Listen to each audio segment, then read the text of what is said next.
وبركاته.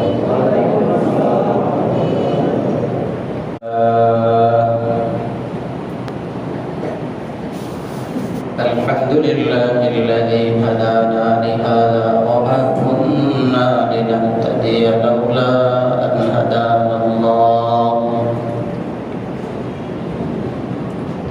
وأكمل لنا ديننا وأتم علينا نعمته ورضي لنا الإسلام دينا فلا نعبد ولا نستعين إلا إياه ونشهد أن لا إله إلا الله وحده لا شريك له ونشهد أن سيدنا وسندنا وحبيبنا وحبيب ربنا وطبيبنا وطبيب قلوبنا ومولانا وأولانا محمدا عبده ورسوله. أما بعد فأعوذ بالله من الشيطان الرجيم. بسم الله الرحمن الرحيم. من عمل صالحا من ذكر أو أنثى وهو مؤمن فلنحيينه حياة طيبة ولنجزينهم أجرهم بأحسن ما كانوا يعملون. وقال رسول الله صلى الله عليه وسلم: الكيس من دان نفسه وعمل لما بعد الموت والعاجز من أتبع نفسه هواها وتمنى على الله أو كما قال رسول الله صلى الله عليه وسلم. محبتের সাথে সবাই পড়ি আল্লাহুম্মা সাল্লি আলা মুহাম্মাদিন ওয়া আলা আলি মুহাম্মাদ কামা সাল্লাইতা আলা ইব্রাহিম ওয়া আলা আলি ইব্রাহিম ইন্নাকা হামিদুম মাজিদ. اللهم بارك على محمد وعلى آل محمد كما باركت على إبراهيم وعلى آل إبراهيم إنك حميد مجيد.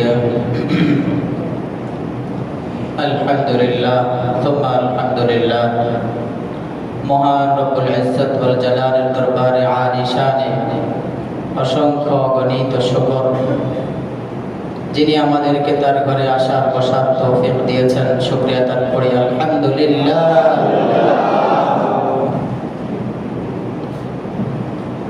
আল্লাহু আকবার। আপনাদের সামনে যে আয়াতে কারীমা তেলাওয়াত করেছি, তেলাওয়াতকৃত আয়াতের মধ্যে মহান রব্বুল আলামিন বলেন,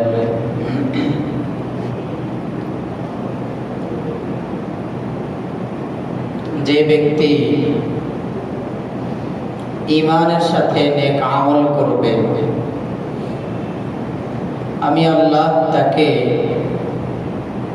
মজাদার জিন্দেগি দান করব, পবিত্র জিন্দেগি দান করব, সুস্বাদু আনন্দদায়ক জীবন আমি আল্লাহ তাকে দান করব। আরেকটা পুরস্কার এবং সে যে নেক আমল করে এর চাইতো অনেক উন্নত প্রতিদান আমি আল্লাহ তাকে আখিরাতে দান করব। সুবহানাল্লাহ। তাহলে বোঝা যায় জিন্দেগির মজা পাওয়ার জন্য আল্লাহ শর্ত দিয়েছেন নেক আমল। জিন্দেগির মজা পাওয়ার জন্য শর্ত হলো নেক আমল। এই আয়াতকে সামনে রেখে মুফাসসিরিনে কেরাম বলেন জীবনের মজা পাওয়ার জন্য, জিন্দেগির মজা পাওয়ার জন্য, জীবনের স্বাদ পাওয়ার জন্য পাঁচটা জিনিস প্রয়োজন, পাঁচটা কাজ করতে হবে। জিন্দেগির মজা পাওয়ার জন্য কয়টা কাজ করতে হবে? পাঁচটা কাজ। এখন আমরা জিন্দেগির মজা পাই না, ঠিক না? ও মানুষ আছে বলে হুজুর জীবনের কোনো মজা পাই না, টাকারও তো অভাব নাই কিন্তু শান্তি পাই না, মজাটা পাই না। তো মুফাসসিরিনে কেরাম বলেন জিন্দেগির মজা পাওয়ার জন্য কয় জিনিস প্রয়োজন? পাঁচ জিনিস। পাঁচটা কাজ যে করবে সে জীবনের স্বাদ পাবে, জীবনের স্বাদ পাবে। আমরা জিন্দেগির মজা পেতে চাই না? সবাই চায় জীবনটা মজাদার হোক, সুস্বাদু হোক, সবারই চাহিদা এটা। তো এই মজাদার জিন্দেগি অর্জনের জন্য পাঁচ জিনিস।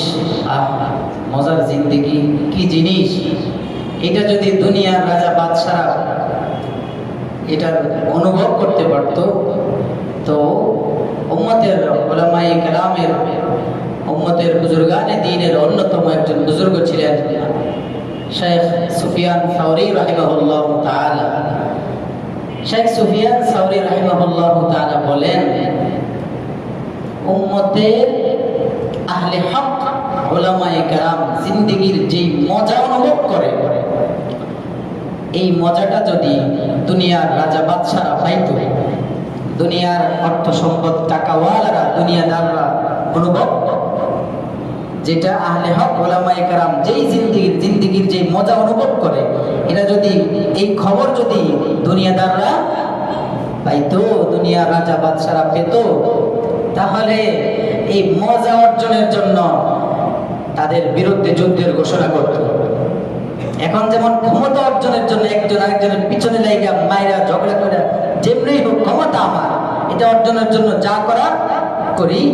তো সুফিয়ান সাওরী রাহিমাহুল্লাহ তাআলা তিনি বলেন উম্মতের আহলে হক উলামায়ে কেরাম জীবনের যে স্বাদ অনুভব করেন, এটা যদি দুনিয়াদার, দুনিয়ার রাজা বাদশা, সিংহাসনওয়ালারা, মসনদওয়ালারা এই খবর যদি জানতো তো ওই তাদের বিরুদ্ধে, ওই উলামা হাজরাতের বিরুদ্ধে তারা যুদ্ধে লিপ্ত হইত। কত গুরুত্বপূর্ণ একটা বিষয়। আল্লাহু আকবার। এজন্য এই মজা যারা আহলুল্লাহ, আল্লাহর গোলাম, আল্লাহর প্যার, তারা এই মজা অনুভব করেন। তাদের প্রত্যেকটা পরতে পরতে জীবনের সব ক্ষেত্রেই, জীবনে মরণে সব ক্ষেত্রেই তারা মজার মজা। অর্থ সম্পদ নাই, কোনো মতে চলে, কিন্তু মজা অনুভব করে। এই জন্যই হাফেজ সিরাজি বলেন জীবন থেকেও তারা মৃত্যুটাকে অনেক মজা পায়, এটা অপেক্ষায় থাকে। হাফেজ সিরাজি রাহিমাহুল্লাহ তাআলা বলতেন খুরমা রোজে কাজী মঞ্জিল ওইরা বেরবম, খুরমা রোজে কাজী মঞ্জিল ওইরা বেরবম, রাহতে যা তলবম ওয়াসফায়ে জানা বেরবম,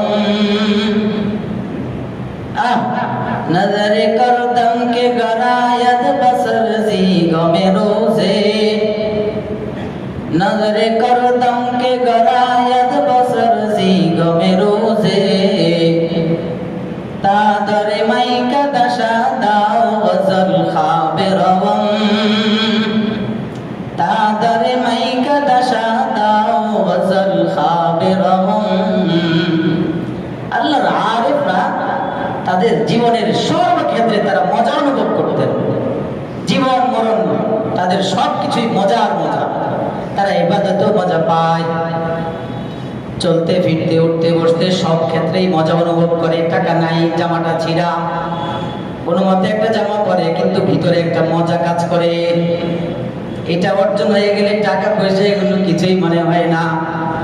औलिया ने रात मारे दौलते दुनिया पे जब आपड़ी आपे रूपे उनके सारे दुनिया सबके सब आपड़ी पाई रूपे उनके सारे दुनिया सबके सब। अरे तुम्हार दुनियार যা আছে সব কিছু যদি ওদের পিছনে দৌড়ায়, পায়ের জুতা নিচে যা পড়ে, তাও এটাকে গ্রহণ করতে তারা রাজি ছিলেন না। কারণ ভিতরে এক মজা অনুভব করতেন। সব জিনিসের মধ্যে মজা, এই মজার অনুভব হয় না আমাদের, এই কারণে ইবাদত ভালো লাগে না। এই মজাটা অর্জন করতে হবে। তাদের ইবাদতেও মজা লাগতো, জিকির আজকার চলাফেরা ওঠা বসা সবকিছুর মধ্যে মজা। মজা অনুভব করে ফেললে আর দুনিয়া কষ্ট হয় না, ইবাদত কষ্ট হয় না, নফল ইবাদত বندگی আর কষ্ট লাগে না। তারা জিকিরের মধ্যে যেই মজা পাইতেন আর অন্য কোন জিনিসের মধ্যে অতটা মজা পাইতেন না। জিকির কইরা তারা যেই মজা পাইতেন তারা অন্য কোন জিনিসের মধ্যে অতটা মজা পেতেন না। এজন্য বলছিলাম এই মজা দুনিয়ার রাজা বাদশারা যদি এই মজার সন্ধান পেত তো অর্থ পয়সার পিছনে যেমন এখন দৌড়ায় ওই মজা অর্জনের জন্য দৌড়াইত। কিন্তু এই মজা আপনার টাকা পয়সা দিয়ে কিনা যায় না। মজা টাকা পয়সা দিয়া কিনা যায় না, ক্ষমতা দিয়ে অর্জন করা যাবে না। এটা মারামারি করে অর্জন করা যাবে না। এটা মুজাহাদার মাধ্যমে ধীরে ধীরে অগ্রসর হইলে আল্লাহ পর্যন্ত পৌঁছার মাধ্যমেই অর্জন হবে। এই জন্যই আল্লাহর আরেক আরেফ ছিলেন খাকানি রাহিমাহুল্লাহু তাআলা। তিনি বলেন, কত চমৎকার কথা বলেন, আমি এটা আরো শুনেছি আপনাদেরকে। তিনি বলেন আল্লাহর সন্তুষ্টি অর্জনের জন্য একটা মুহূর্ত ব্যয় করা, আল্লাহর সন্তুষ্টি অর্জনের জন্য একটা মুহূর্ত ব্যয় করা। কার সন্তুষ্টি অর্জনের জন্য? আল্লাহর সন্তুষ্টি অর্জনের জন্য একটা মুহূর্ত ব্যয় করা সুলাইমান আলা নবিয়িনা ওয়া আলাইহিস সালাওয়াত ওয়া তাসলিমের সিংহাসনের চেয়েও অনেক অনেক দামি। সুবহানাল্লাহ।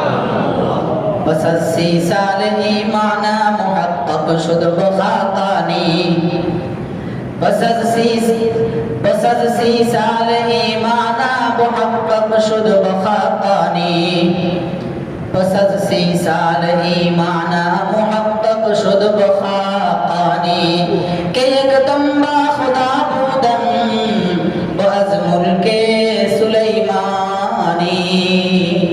আল্লামা খাকানি বলেন, আমি 30টা বছর সাধনার পরে একটা জিনিস আমার বুঝে আসছে, সেটা হলো 30টা বছর সাধনা করার পর আমার একটা জিনিস বুঝে আসছে, সেটা হলো আল্লাহর সন্তুষ্টি অর্জনের জন্য এক মুহূর্ত ব্যয় করা। এটা সুলাইমান নবীর সিংহাসনের চেয়ে অনেক দামি। সুলাইমান নবী আমাদের বাংলাদেশের মধ্যে কয়েক হাজার বর্গ ফুট এর বাচ্চা ছিলেন সারা। আল্লাহু আকবার। সুলাইমান নবীর বাদশাহীর চেয়েও উত্তম এক মুহূর্ত আপনি আল্লাহর ধ্যানে আল্লাহর স্মরণে কাটাবেন আল্লাহর কাছে, আল্লাহকে পাওয়ার জন্য। ওই যে মজা মজা অনুভব করার জন্য একটা মুহূর্ত। বসাসি সালে ঈমানা মুহাক্কাক শুদ খাতানি কে একদম বা খুদা বুদন বাজ মুলকে সুলাইমানি। বলছিলাম এই মজা অনুভব করার জন্য তারা অনেক অনেক মুজাহাদা অনেক চেষ্টার পরে এই মজা অর্জন করেছেন। এই জন্যই তাদের সব কিছুর মধ্যে মজা। খাইতেও তারা ভিন্ন একটা মজা পায়। ভাই খায় তো মানুষও খায়, প্রাণীগুলো খায়, কিন্তু তাদের খাবারটার মধ্যেও মনে হয় যেন আল্লাহ সোহাগ দিয়ে দেয়, বান্দা তুমি খাও আমার জন্য। ইবাদতেও মজা পায়, জিকিরের মধ্যেও মজা পায়। আমরা জিকির করি মজা লাগে না, কোরআন তেলাওয়াত করি মজা লাগে না, নামাজ পড়তে ভালো লাগে না। আল্লাহ রাসূল বলেন সাল্লু ক্বাবলা আন তুসাল্লা আলাইকুম। এরে আমার বান্দা, তোমার উপর একদিন নামাজ পড়া হবে, ওই দিন আসার আগে আগে তুমি নিজে নামাজ পড়ো। একদিন তোমার উপরে নামাজ পড়া হবে, মানে তোমার জন্য মানুষ নামাজ পড়বে। ওই দিনটা আসার আগে আগে নামাজ পড়ো। এরপরও আমরা নামাজ পড়ি না, কারণ নামাজে মজা নাই, মজা পাই না। আল্লাহু আকবার। আল্লাহর গোলামরা জিকির করে করে মজা পাইতেন। এজন্য শেখ কুতুব বলেন গুফতে কুতুবে, শেখে গঙ্গোহী রশিদ জিক্রে রায়া বিবহর হালত মুফিদ। গুফতে কুতুবে শেখে গঙ্গোহী রশিদ জিক্রে রায়া বিবহর হালত মুফিদ। শেখ কুতুবউদ্দিন গঙ্গোহী রহমাতুল্লাহি আলাইহি বলেন, আল্লাহর কুতুব গঙ্গোহী রাহিমাহুল্লাহ তাআলা বলেন, আরে বান্দা তোমরা মজা পাও না, আল্লাহর জিকিরে মজা পাও না, কারণ তোমার দিলটাকে তৈরি করতে পারো নাই। দিল বানাও, তাহলে আল্লাহর জিকিরের মধ্যেও মজা পাবা। তুমি শান্ত মনে করো আর অশান্ত মনে করো, পেরেশানি অবস্থায় করো আর ভালো অবস্থায় করো, সর্বাবস্থায় তোমার জিকিরটা তুমি মজা পাবা। শেখে কুতুবে গুফতে কুতুবে শেখে গঙ্গোহী রশিদ জিক্রে রায়া বিবহর হালত মুফিদ। এখন আমাদের সব দিলটা তো মরিচিকা পড়ে আছে। দিলের মধ্যে মজা না পাওয়ার কারণ হলো গুনাহ করতে করতে গুনাহের দাগ ফেলে কলবটাকে কালো, একেবারে মরিচিকা ফেলে একবারে পুরো কালো করে ফেলছে, যার কারণে এখন কিছু আর মজা লাগে না। এখন গুনাহে মজা লাগে, নাফরমানি মজা লাগে, সুদ ঘুষ নাফরমানি এগুলোই ভালো লাগে, মিথ্যা ভালো লাগে, শিকায়েত গীবত এগুলো ভালো লাগে, জিকির এখন ভালো লাগে না। আল্লাহ আল্লাহ क्या मजा मुर्शिद के मैखाना में है, अल्लाह अल्लाह क्या मजा मुर्शिद के मैखाना में है, दोनों आलम की हकीकत एक पैमाना में है, दोनों आलम की हकीकत एक पैमाना में है, शम्अ में हिम्मत कहाँ जो तेरे परवानों में है, शम्अ में हिम्मत कहाँ जो तेरे परवानों में है, लुत्फ जीने में नहीं जल जल के मर जाने में है, ला इलाहा इल्लल्लाह, ला इलाहा इल्लल्लाह, ला इलाहा इल्लल्लाह। तू एक है लेकिन लाखों दिलों में तेरा मस्कन, तू एक है लेकिन लाखों दिलों में तेरा मस्कन, तेरी वहदत का क्या कहना, तेरी कदरत का क्या कहना। তুমি একা, কিন্তু সারা বিশ্বের সমস্ত মানুষের দিলে তুমি জায়গা নিয়ে আসো, এমন এক সত্তার নাম আমার আল্লাহ। तू एक है लेकिन लाखों दिलों में तेरा मस्कन, तेरी वहदत का क्या कहना, तेरी कदरत का क्या कहना। তোমার একাত্মবাদের বিষয় আমি কি বলবো? তুমি নিজেই একা, তোমার একাকির কথা বইলা আমি সম্ভব না আমার পক্ষে বয়ান করা। আরেক কুতুব আল্লাহর আশিক আরেকজন বলেন, আরে বাঁচতে হইলে মইরা যাও, আল্লাহর জন্য ফেদা হইতে হইতে যদি মরে যাইতে পারো তো মনে করবা বেঁচে গেছো। लुत्फ जीने में नहीं जल जल के मर जाने में है, फना फिल्लाह कीते में बका का राज मुज़मर है, फना फिल्लाह कीते में बका का राज मुज़मर है, जो जीना है तो मरने के लिए तैयार हो जाओ, जो जीना है तो मरने के लिए तैयार हो जाओ। আল্লাহর আশিক বলেন, আল্লাহর জন্য নিজেকে বিলীন করে দাও, নিজেকে বিলীন করে দিতে পারলেই তুমি মনে করবা তুমি জীবিত, তুমি জীবন পেয়ে গেছো। যদি বাঁচতে হয় তাহলে নিজের জীবনটাকে আল্লাহর জন্য বিলীন করে দাও।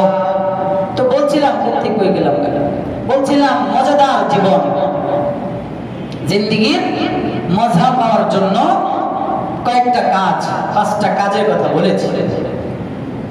জীবনের মজা পাওয়ার জন্য কয়টা কাজ করতে হবে? 5টা কাজ। ওই যে আয়াত পড়েছি, আয়াতের উপর আমি আরো আলোচনা করেছি, গত 2 জুমা আগে করেছি। আজকে আরেক স্টাইলে ইনশাআল্লাহ আল্লাহ যে তৌফিক দান করে আলোচনা করতে শুরু করেছি। তো বলেছি যে তুমি জিন্দেগির মজা পাও না, আল্লাহ বলেন জিন্দেগির মজা পাওয়ার জন্য তুমি ঈমানের সাথে নেক আমল করো। ফালানুহইয়ান্নাহু হায়াতান তাইয়্যিবাহ ওয়া লানাজজিয়ান্নাহুম আজরাহুম বিআহসানি মা কানু ইয়ামালুন। জিন্দেগির মজা পাওয়ার জন্য তুমি তোমার নেক আমল বাড়াও, ঈমানের সাথে নেক আমল করো। আমি আল্লাহ তোমাকে জিন্দেগির মজা দিব, মজাদার জীবন অর্জন করবা, স্বাদে জিন্দেগি অনুভব করবা, পবিত্র জিন্দেগি তোমার অর্জন হবে, আল্লাহর সাথে ঘনিষ্ঠ সম্পর্ক হবে ধীরে ধীরে।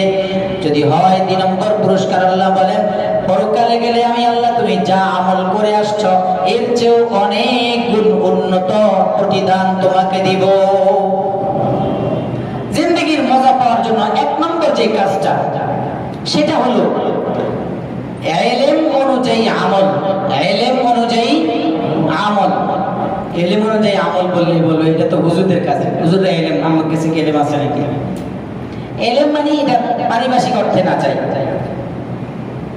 ইলমের যে পরিভাষা, পারিভাষিক যে অর্থ সেদিকে না গিয়ে ইলম মানে জানা, এই শব্দ অর্থ ধরেন। জানা অনুযায়ী, জানা যেটা জানি সেই অনুযায়ী মানা। 1 নম্বর শর্ত কি? জানা অনুযায়ী মানা, যেটা জানি সেই অনুযায়ী আমল করা। জানা মানা, জানা মানা, যেটা জানি সেটা মানা। এখন বলেন আপনারা কি কিছু জানেন না? সুদ খাওয়া হালাল না হারাম? এটা জানি না আমরা, জানি। তাহলে জানি মানে জানলে আমল করতে হবে, মানে সুদ খাইতে হবে, সুদ ছেড়ে দিতে হবে। 1 নম্বর জিন্দেগির মজা পাওয়ার জন্য জানা, যেটা জানি সেই অনুযায়ী আমল। ইলম অনুযায়ী আমল মানে কি বলছি? যেটা জানি সেই অনুযায়ী কি ভাই? আমল। যদি আমি ধীরে ধীরে জানা অনুযায়ী আমল করতে থাকি, আল্লাহর কসম করে বলি, আল্লাহর গোলামরা বলেন ইনশাআল্লাহ তুমি জীবনের মজা পাবা। সুদ খাওয়া হালাল না হারাম? হারাম। তাহলে আমি জানি তো এটা, তাহলে আমল করে কি করব?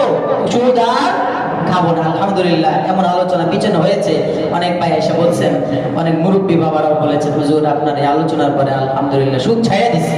আমি আজকের আলোচনা থেকেও অনেক ভাইকে বলবো, আপনারা যারা জড়িত আছেন এখনো না বুঝে না জেনে এখন শুনে নেন, আল্লাহর ওয়াস্তে করে বলি বাবা, সুদ এটা আপনাকে ধ্বংসের ধাম প্রান্তে পৌঁছে দিবে, আপনার দুনিয়া ও আখিরাত হালাক। আল্লাহ বলেছেন ইয়ামহাকুল্লাহুর রিবা ওয়া ইউরবিস সাদাকা। তোমার সুদ তোমাকে ইয়ামহাক, নিশ্চিহ্ন করে দিবে। তুমি দেখো বাইরে 2, 4, 5 তলার মালিক, বাড়ি 1টা 2টা 3টা কত বাড়ি, আল্লাহ বলেন ইয়ামহাকুল্লাহুর রিবা। এগুলো যদি সুদী অর্জনের মাধ্যমে হয় সব পয়সা শেষ হয়ে যাবে, মুহূর্তের মধ্যে চিহ্ন হয়ে যাবে, নিশ্চিহ্ন হয়ে যাবে, ধ্বংস হয়ে যাবে। কার কথা? আল্লাহর কথা। ঘুষ খাওয়া হালাল না হারাম? খায়নি? আমাদের বাংলাদেশের মানুষ খায় না? একবার উপরের লেভেল থেকে নিম্নে চড়ে একবার নিম্ন স্তরের কর্মচারী পর্যন্ত সব খায়। এই সুদ খায় দেখে আজকে মজা পায় না। সুদ খায় যার কারণে আজকে আমাদের বাংলাদেশ শান্তি নাই। ঘুষ খায় দেখে আজকে শান্তি পায় না। শান্তির জন্য আল্লাহ শর্ত করেছেন জানা অনুযায়ী মানা। কথা কয় না? জানা অনুযায়ী। কেন? নেক আমল মানে কি? আরো 2 সপ্তাহ আগে বলেছিলাম না, নেক আমল মানে শুধু জানি যে ফরজ নামাজ পড়া, আওয়াবিন পড়া, ইশরাক পড়া, চাষত পড়া, এটা নাকি যেগুলো করতে নিষেধ করেছেন সেটা থেকে বিরত থাকা? তাহলে ঘুষ খাইতে আল্লাহ নিষেধ করেছেন না? তাহলে বিরত থাকা এটাও কি ইবাদত, নেক আমল। এই নেক আমল করলেই আল্লাহ বলেন ফালানুহইয়ান্নাহু হায়াতান তাইয়্যিবা। তাহলে গিয়ে মজাদার জীবন পাবো। মজাদার জীবন পাওয়ার জন্য সুদ ছাড়তে হবে, ঘুষ ছাড়তে হবে, সব অন্যায় ছাড়তে হবে। মিথ্যা বলা হালাল না হারাম? তাহলে জানি তো মিথ্যা বলা হারাম, এটা জানি না। তাহলে জানি না বললেন যে সব জানি, মানি না। জানি কিন্তু কি করি না? মানি না। দোষ হলো আমার, আমি জানি মানি না। বেপরদায় চলা জায়েজ না না জায়েজ? তো জানি তাহলে মানতে হবে। বেপরদায় চলা যাবে না। আমার মেয়ে, আমার স্ত্রী, তাদেরকে পর্দায় রাখতে হবে, তাদেরকে বেপর্দায় চলানো যাবে না। বেপর্দায় চলা হারাম তাদের জন্য। তাদেরকে আমি মার্কেটে ছেড়ে দিলাম, দোকানে ছেড়ে দিলাম, রাস্তায় ছেড়ে দিলাম। শুক্রবার আসলে তো হায় গুনাহের বল নামে মনে হয় বাংলাদেশে। শুক্রবারটা এত বেশি, দোকানে পাটে রাস্তাঘাটে হাঁটা যায় না। অথচ আজকে শুক্রবার রহমত রহমত মুসলধারে নামার দিন, কিন্তু আজকে আমার গুনাহের কারণে আল্লাহ রহমত সব উঠে নিচ্ছেন।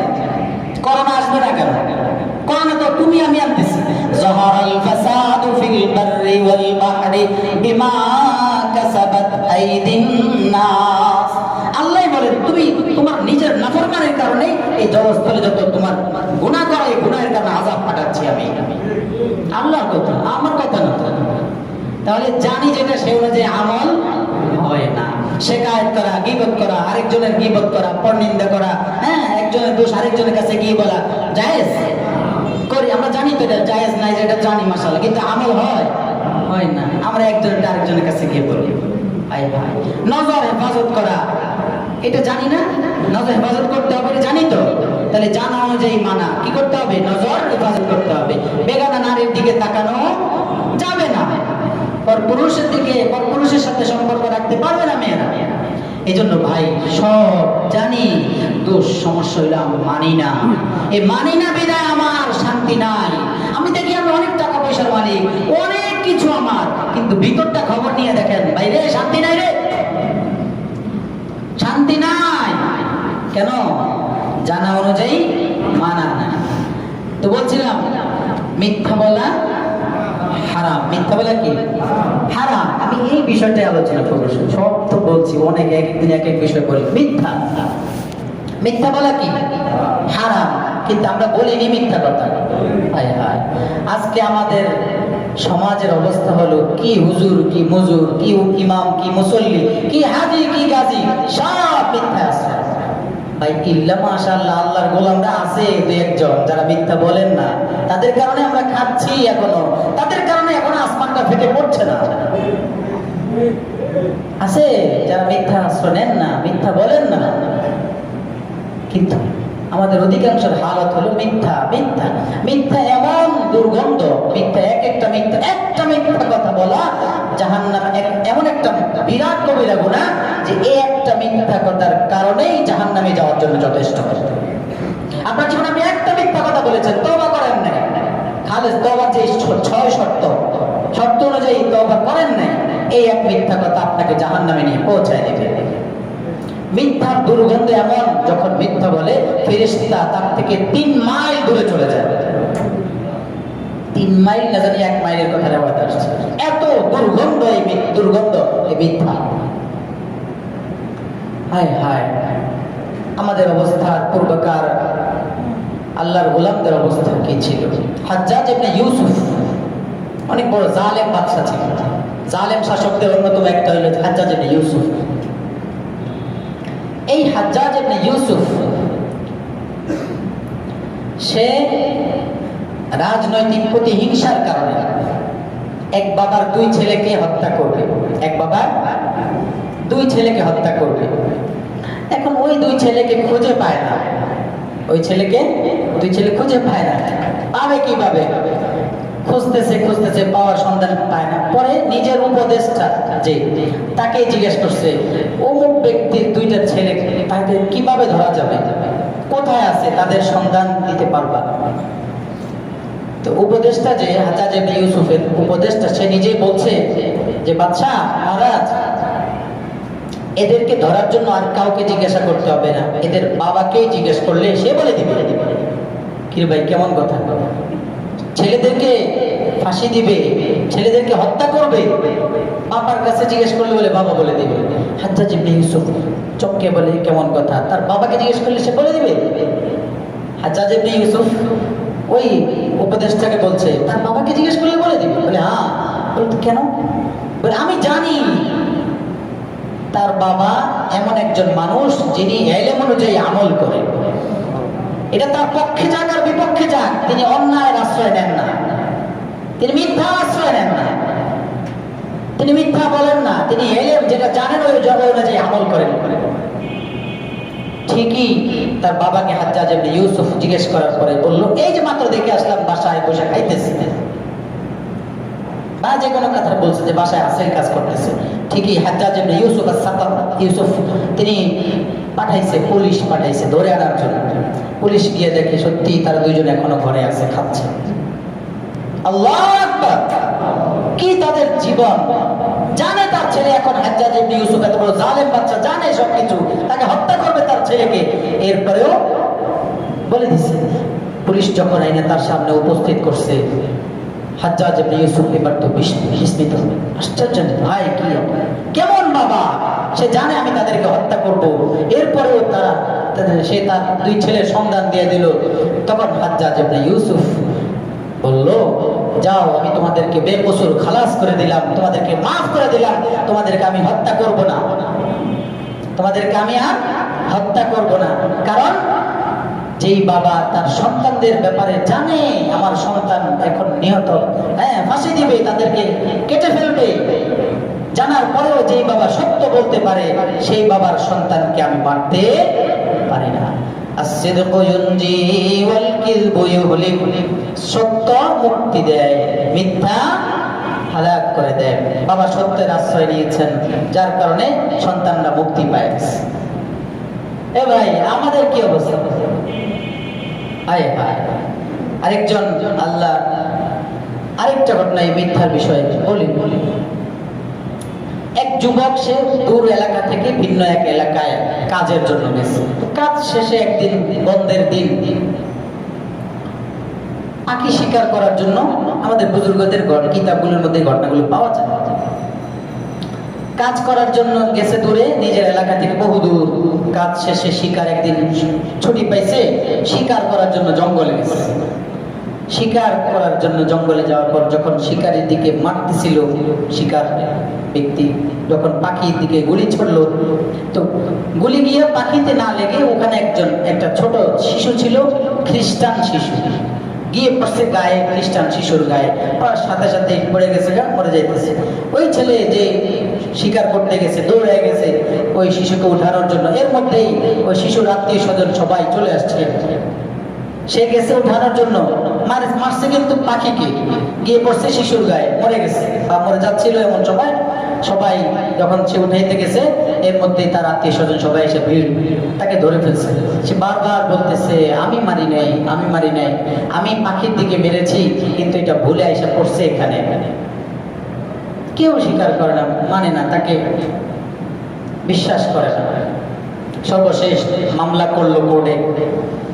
মামলার মধ্যে ডাকালো ওই শিশুর, যে শিশু মারা গেছে, খ্রিস্টান শিশু, তার বাবা মা, আত্মীয় স্বজন গেল, এবং ওই যুবক, যে যুবক শিকারের জন্য গেছে, সবাই উপস্থিত। যুবককে জজ বলল,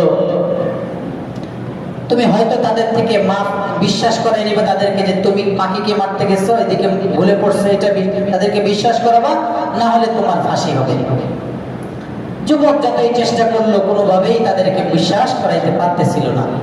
সর্বশেষ তাহলে ফাঁসি হবে, তো ফাঁসির হুকুম হয়ে গেছে। তাকে 1 মাস 1 সপ্তাহের জন্য জেলে ঢুকিয়ে দিচ্ছে, 1 সপ্তাহ থাকুক, আগামী অমুক দিন, আগামী শুক্রবার তাকে ফাঁসি ঝুলানো হবে। শুক্রবার আসার আগে যখন তাকে জেলখানায় ঢুকিয়ে দিছে, তো জেলখানায় ঢুকানোর পর ওই ব্যক্তি বাড়ির থেকে কিন্তু অনেক দূরে কাজ করে, সেখানে এসে পাখি শিকার করছে। তো বাড়িতে তো কেউ জানে না, জানে পুলিশ যে ধরে নিয়ে গেছে, মামলা যে ভিতরে ঢুকিয়ে দিছে, কেউ তো আর জানে না। এই মুহূর্তে জেল সুপারকে এই যুবক বলছিল, ভাই আমি তো অনেক দূরে আমার বাড়ি, আমি এখানে এমুক কাজে আসছি, আমাকে যে এখন ফাঁসির রায় হয়ে গেছে আমার ব্যাপারে, আমি যে জেলে আছি, আমার আত্মীয় স্বজন তো কেউ জানে না, আমি তো আমার জীবনের শেষ বিদায় নেওয়া দরকার, আমাকে একটু সুযোগ দাও, আমি আমার স্ত্রী সন্তান আব্বা আম্মার সাথে কথা বলে আসছি, বিদায় নিয়ে আসি, সুযোগ দাও। জেল সুপার, এখন বর্তমান যুগে কোনো ফাঁসির আসামিকে এভাবে ছাড়া হবে না, কিন্তু জেল সুপার যে, সে মুসলমান না, কিন্তু সে খ্রিস্টান। জেল সুপার বলল, ঠিক আছে যাও, তোমরা মুসলমান মিথ্যা বলতে পারো না, আমরা জানি এটা। জেল সুপার কি বলছে, তোমরা মুসলমান মিথ্যা বলো না, তোমরা মুসলিম জাতি, এটা আমাদের জানা, তোমরা মিথ্যা বলো না, যাও, তোমাকে ছুটি দিয়ে দিলাম। তুমি যাও, তুমি বিদায় নিয়ে আসো, শুক্রবারে চলে আসবে। শুক্রবার জুমার নামাজ হয়ে গেছে, এখন ফাঁসির মঞ্চে ঝুলবে যুবক। খোঁজ খবর নিয়ে দেখে যুবক নাই, আসার কথা ছিল জুমার আগে। তো দায়ভার নিবে কে? ওই যে জেল সুপার, সেই তো এখন ফাঁসিতে ঝুলতে হবে না দিলে। কিন্তু সেই জেল সুপারের কোনো টেনশন নাই, স্বাভাবিক ডাকছে তাকে ফাঁসিতে ঝুলানোর জন্য, জজ ডাকতেছে, সে স্বাভাবিকভাবে হাইটে আসতেছে। সে জানে, সে বলতেছে আমি জানি মুসলিম মিথ্যা বলতে পারে না, যে কোনো কারণে দেরি হচ্ছে, আসবে সে। ফাঁসির মঞ্চে যখন ঝুলবে মুহূর্তেই দেখা যায় দূর থেকে ধোঁয়া বাড়ি উঠতেছে।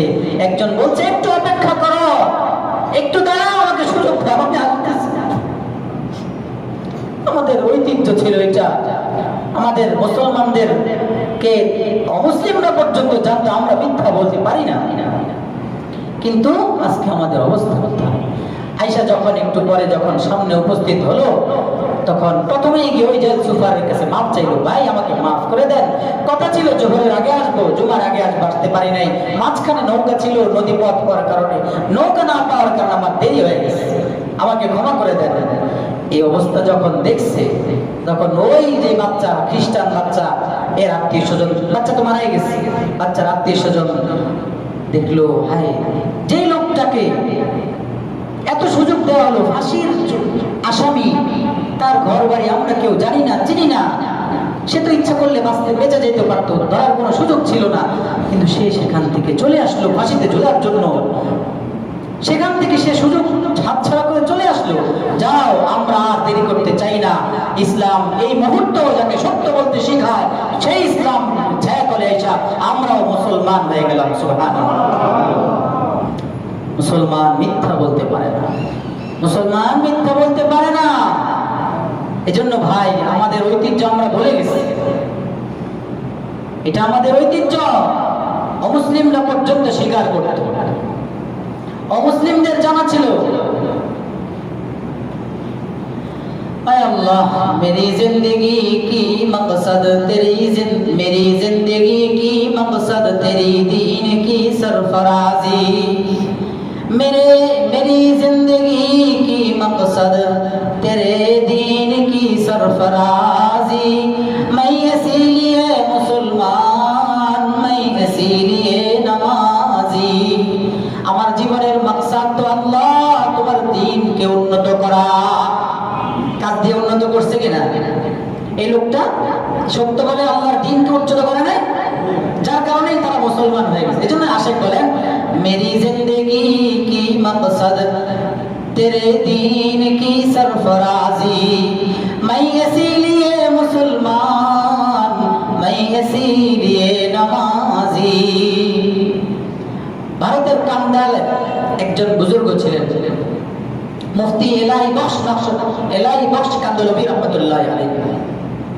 ভারতের কান্দালের একজন বুজুর্গ, অনেক বড় আল্লাহ ওয়ালা, শাহ আব্দুল আজিজ মুহাদ্দিস দেহলভি রহমতুল্লাহ আলাইহির ছাত্র, শাগরিদ। তৎকালীন ইংরেজ শাসন আমলে একজন অমুসলিম হিন্দু আর মুসলিমের মাঝে একটা জায়গা নিয়ে ধাক্কাধাক্কি, ঠেলাঠেলি। একজন অমুসলিম আর একজন মুসলিম, একজন হিন্দু আর একজন মুসলিম, দুইজনের মাঝে একটা জায়গা নিয়ে ঝগড়া। মুসলিম বলে আমার, হিন্দু বলে আমার। আবার মুসলিমও ঘোষণা দিচ্ছে, জায়গা যদি আমার আয়ত্তে আনতে পারি আমি মসজিদ বানাবো। হিন্দু ঘোষণা দিচ্ছে, আমি যদি আনতে পারি আমি মন্দির বানাবো। কত জটিল না? এখন জজ সাহেবের কাছে মামলা, কিন্তু জায়গাটা ছিল ভোগ দখলে মুসলমানের কাছে, ভোগ দখলে ছিল মুসলমানের। জজ সাহেব জিজ্ঞেস করছেন ইংরেজ মুসলিমকে, জজ কিন্তু মুসলিম, মুসলিম জজ তখন জিজ্ঞেস করছে হিন্দুকে, দুজনকে ডাকাইছে, হিন্দু এবং মুসলিম উভয়কে ডাকানোর পরে জিজ্ঞেস করছে, এই জায়গাটা তো মুসলমানের ভোগ দখলে, তুমি বলো তোমার, মুসলিম বলে মুসলমানের, তোমার কোনো দলিল আছে? জজ মুসলিম জিজ্ঞেস করতেছে কাকে? হিন্দুকে, যে হিন্দু দাবি করতেছে জায়গা আমি নিতে পারলে মন্দির বানাবো। বুঝেন কথাগুলো? হিন্দু বলে হ্যাঁ আছে। জজ সাহেব এক সপ্তাহ ডেট পাল্টে, দ্বিতীয় সপ্তাহ আবার ডেট দিছে, তারিখ দিছে, ঠিক আছে অমুক দিনে আসো। যখন দ্বিতীয় সপ্তাহ নির্দিষ্ট তারিখ হলো, আসার পর সবাই উপস্থিত। জজ সাহেব জিজ্ঞেস করছে, তোমার সাক্ষী আনছো? হিন্দুকে জিজ্ঞেস করছে, বলে হ্যাঁ আমার সাক্ষী আনছে। বলে সাক্ষী কে? বলে সাক্ষী হলো মুফতি এলাহি বখশ নকশবন্দি, মুফতি এলাহি বখশ কান্দলভি রহমতুল্লাহ আলাইহি। দাবি করতেছে কে? অমুসলিমে, হিন্দু জায়গা আমার, আবার বানাবে মন্দির, কিন্তু সাক্ষী বানাইছে কারে?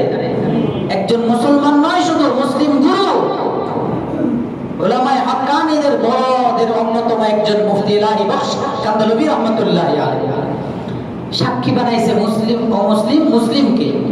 হিন্দুরা বাকিরা সবাই তো খেপা, আরে তুমি হিন্দু, তুমি বানাবা সাক্ষী একজন হিন্দুকে? তুমি আওয়ামী লীগ করো, তুমি বানাবে একজন আওয়ামী লীগকে, তাহলে তোমার পক্ষে সাক্ষী দিবে। তুমি বিএনপি করো, তোমার পক্ষের বিএনপির একজনের সাপোর্টার বানাবে, তাহলে তোমার সাক্ষী দিবে। তুমি মুসলিম না, তুমি অমুসলিম, তাহলে তুমি সাপোর্ট বানাইছো কারে? মুসলিমকে, তোমার বিপক্ষে তো সাক্ষী দিবেই। কে বলে? বাকি হিন্দুরা সবাই খেপা। তুই কি করলি এটা? তুমি অমুসলিম, তুমি হিন্দু, তুমি সাক্ষী বানাই কাকে? হিন্দুকে। হিন্দু না, তুমি হিন্দু, তোমার দরকার ছিল সাক্ষী বানানো কাকে?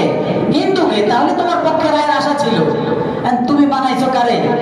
মুসলমান একজন ধর্মগুরু মুফতি এলাহি বখশ কান্দলভি রহমতুল্লাহ। এটা কেমন কাজ করলাম? এদিক থেকে হিন্দুরা তার উপর নারাজ, কেন? তার দলের লোককে বানায় নেয় সাক্ষী। মুসলমানরা খুশি, জজ তো আমাদের মুসলমান, জজ জানেও এখানে মন্দির বানাবে, যদিও তার জায়গা হয় দিবে না তাকে, এটা আমাদের পক্ষে আসবে, সাক্ষী তো আমাদের, খুশি। আল্লাহু আকবার। না, যখন অমুসলিমরা হিন্দু ওই হিন্দু ভাইকে বলতেছিল তুমি মুসলিম না তুমি হিন্দু, তোমার দরকার ছিল একজন হিন্দুকে তোমার সাক্ষী বানানো, ওই হিন্দু ব্যক্তি বলতেছে ভাই জায়গা আমার পক্ষে আসুক না বিপক্ষে যাক, এটা আমার দেখার বিষয় নয়। আমি যাকে সাক্ষী বানিয়েছি সে মুসলিম না অমুসলিম, এটা আমার দেখার বিষয় না। আমি যাকে সাক্ষী বানিয়েছি সে আমার পক্ষে সাক্ষী দেখ আর না দেখ, এটা আমার দেখার বিষয় না। কিন্তু আমি জানি মুফতি এলাহি বখশ নকশবন্দি, মুফতি এলাহি বখশ কান্দলভি রহমতুল্লাহ আলাইহি তিনি ইলম অনুযায়ী আমল করেন, তিনি জানা অনুযায়ী মানেন, যেটা জানেন সেই অনুযায়ী আমল করেন। তিনি কখনো মিথ্যা কথা বলেন না, এটা আমার জানা আছে। তিনি যদি মিথ্যা কথা বলেন না, এবার যদি তিনি সাক্ষী দেন ওইটা আমার না, তা আমি খুশি। আমি জানি তিনি একজন মুসলিম, তিনি মিথ্যা বলেন না, তিনি আমল করেন ইলম অনুযায়ী আমল, যেটা জানেন সেই অনুযায়ী আমল। জায়গা আমার পক্ষে যাক আর না যাক।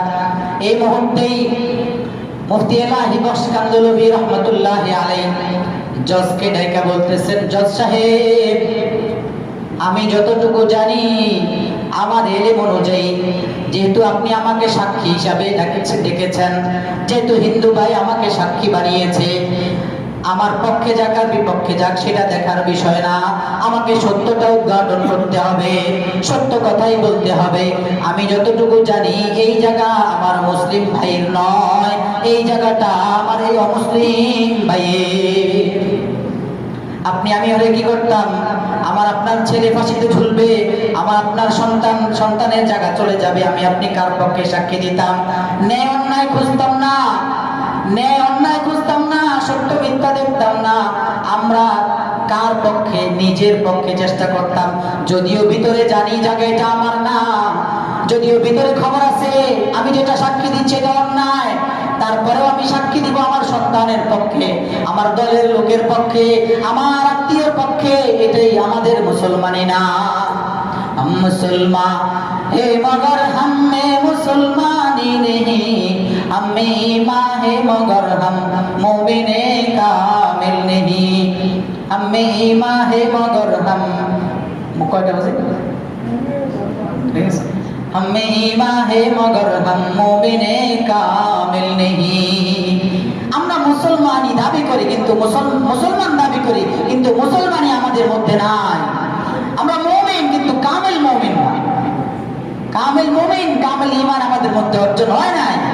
মুসলমানি বুয়দ গরদান নেহাদান এলানে খুদ বদস্তে খাসাদাদান চুমি গোয়াম মুসলমানম বলরজম কেদানম মুশকিলাতে লা সে বলেন, আমি যখন বলি আমি মুসলমান তখন আমার কাপ শুরু হয়ে যায়, কারণ আমি জানি লা ইলাহা ইল্লাল্লাহর দাবি কি এটা আমার জানা আছে। লা ইলাহা ইল্লাল্লাহর দাবি হলো মিথ্যা বলা যাবে না, লা ইলাহা ইল্লাল্লাহর দাবি হলো সুদ খাওয়া যাবে না, লা ইলাহা ইল্লাল্লাহর দাবি হলো সত্য বলতে হবে, লা ইলাহা ইল্লাল্লাহর দাবি হলো বেপরদায় চলা যাবে না, লা ইলাহা ইল্লাল্লাহর দাবি হলো সন্তান স্ত্রী মেয়েকে পর্দায় চালাতে হবে। এজন্যই মুফতি এলাহি বাশকান্দলবী রহমতুল্লাহ আলাইহি ঘোষণা দিয়েছেন, এটা আমারই হিন্দু ভাইয়ের। তখন হিন্দু ব্যক্তি সবাই অবাক, কেমন মানুষ এই মুহূর্ত যদি ইসলাম, এই কঠিন মুহূর্ত। আচ্ছা, এর আগে যখন এই কথা সাক্ষী দিছে তখন জজ সাহেব তিনি মামলার রায় লিখেছেন। রায়টা যদিও বাহ কি চমৎকার। এই জজ কিন্তু মুসলিম না, ভুল বলেছি, জজ হলো অমুসলিম, ইংরেজ আমল তো। हाँ, जज তিনি লেখেন, রায়টা কি লিখছেন খেয়াল করেন, आज इस मुकदमा में मुसलमान हार गया और इस्लाम जीत गया। ख्याल करें, आज इस मुकदमा में मुसलमान हार गया और इस्लाम जीत गया। আজকের এই মুকদ্দমার মধ্যে মুসলমান হেরে গেছে কিন্তু ইসলাম জিতে গেছে। কিভাবে বুঝলেন? বুঝেন বিষয়টা। মুসলমান হেরে গেছে কিভাবে? কারণ মুসলমানের দাবি করছে জায়গা তার, কিন্তু আসলে জায়গা তার নয়, তাহলে হেরে গেছে না? কিন্তু ইসলাম শিখায় সত্য, ইসলাম মিথ্যার আশ্রয় নিতে পারে না, ইসলাম মানুষকে সত্য শেখায়। এজন্য ইসলামের পক্ষ হইয়া শায়েখ মুফতি এলাহি বাশকান্দলবী বলেছেন, এই জায়গা মুসলমানের নয়, এই জায়গা মুসলমানের বিপক্ষে হিন্দু ভাই। তাহলে ইসলাম জিতে গেছে না? ইসলাম জিতছে না, ইসলাম সত্য শিখায়। ইসলাম সত্য শিখায় দেখে তো সে সত্য বলেছে, করতো সে জানে এটা মন্দির হবে।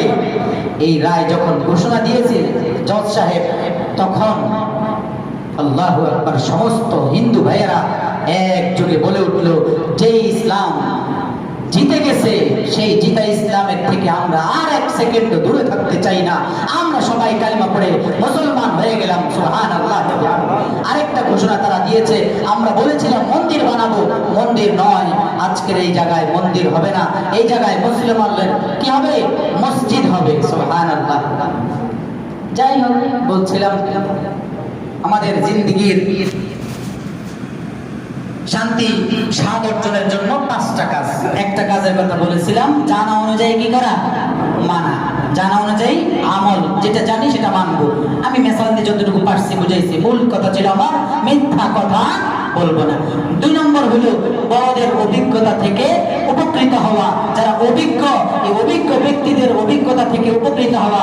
আব্দুল্লাহ ইবনে আব্বাস রাদিয়াল্লাহু তাআলা থেকে রওয়ায়াত আছে, আল বারাকাতু মা আকাবিরিকুম, তুমি জিন্দেগীর বরকত চাও তো বড়দের সাথে সম্পর্ক গড়ো। কারণ যারা পুক্তা না, অভিজ্ঞতা নাই তাদের, এদের বিষয়ে যদি চলো, এদের পরামর্শ নিয়ে চলো, তো খাতে পা দিতে হবে। আর যারা জীবনের পদে পদে বড় হয়েছে, অনেক এই কাজ করতে গিয়ে বিপদে পড়ছে, ওই কাজকে বিপদে পড়ছে, তারা বুঝে, তারা বুঝছে, এখন তারা পাক না, তাদের অভিজ্ঞতা আছে, ভাই এভাবে চলো না, এভাবে করো না, এভাবে করলে বিপদ আছে তোমার। এজন্য ব্যাখ্যা আর যাবো না। 2 নম্বর কাজ হলো বড়দের অভিজ্ঞতার আলোকে চলা, বড়দের অভিজ্ঞতার থেকে উপকৃত হওয়া। আল বারাকাতু মা আকাবিরিকুম, তুমি জিন্দেগীর বরকত চাও তো বড়দের সাথে সুসম্পর্ক করো। 3 নম্বর, বেশি বেশি ইস্তেগফার করো। ইস্তেগফারের ফজিলত অনেক জানেন, পড়বেন বেশি বেশি। 4 নম্বর, শুকর, নিয়ামতের শুকরিয়া আদায় করা। 5 নম্বর হলো যারা মরে গেছেন তাদের থেকে শিক্ষা গ্রহণ করা। ওই যে হারুন রশিদের এক ছেলের উপদেশ দুইটার একটা ছিল, ইয়া সাহিবি লা তাগতারির বিতানউমি ফাল উমরু ইয়ানফাদু ওয়ান নাঈমু ইয়াজুলু ফাইদা হামালতা ইলাল কুবুরি জানাজাতান ফালাম বিআন্নাকা বাদাহা মাহমুল। এ ভাই, তুমি আজকে জানাজা কাঁধে হাঁটিয়া কাঁধে করে নিচ্ছ, একদিন এমন আসবে তোমাকেও মানুষ কাঁধে করে নিয়ে যাবে। এখান থেকে শিক্ষা অর্জন করলে এই 5টা কাজ যদি আমি করতে পারি, আশা করি ইনশাআল্লাহ আল্লাহর ওয়ালা বলেন, এই 5 কাজের উপর যদি আমল করতে পারি, ইনশাআল্লাহ আমি আমার জীবনে স্বাদ পাবো, মজা পাবো, মজাদার জিন্দেগি অর্জন করতে পারবো। আল্লাহ আমাদের সবাইকে জিন্দেগির মজা অর্জনের তৌফিক দান করুন। ওয়া মা আলাইনা ইল্লাল বালাগ। এখন নাকি নামাজের পরে? সুন্নতের পরে? সুন্নতের পরে।